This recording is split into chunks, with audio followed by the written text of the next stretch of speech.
நேற்று ஒரு 10 மணி இருக்கும். 10 மணிக்கு வீட்டுக்கு நடந்து போயிட்டுருக்கும்போது கீழே ஒரு பர்ஸு கிடந்துச்சு. அந்த பர்ஸை எடுத்தேன்.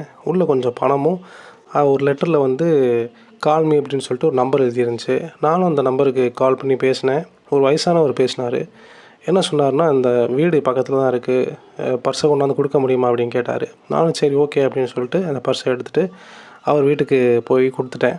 கொடுத்தோன்னே அவர் பார்த்துட்டு என்னை ஹக் பண்ணார். ஹக் பண்ணிவிட்டு கொஞ்சம் தண்ணி கொடுத்தாரு. குடிச்சிட்டு, "தம்பி, நான் நிறையா டெஸ்ட்டு வச்சேன். 2, 3 பேர் வந்து பர்ஸை எடுத்துகிட்டு போயிட்டாங்க. ஆனால் நீ கரெக்டாக பர்ஸை கொண்டாந்து கொடுத்துட்ட அப்படின்னு சொல்லிட்டு, நீ என் கம்பெனியில் ஜாயின் பண்ணிக்கோன்னு கையோட ஆஃபர் லெட்டரை கொடுத்துட்டாரு."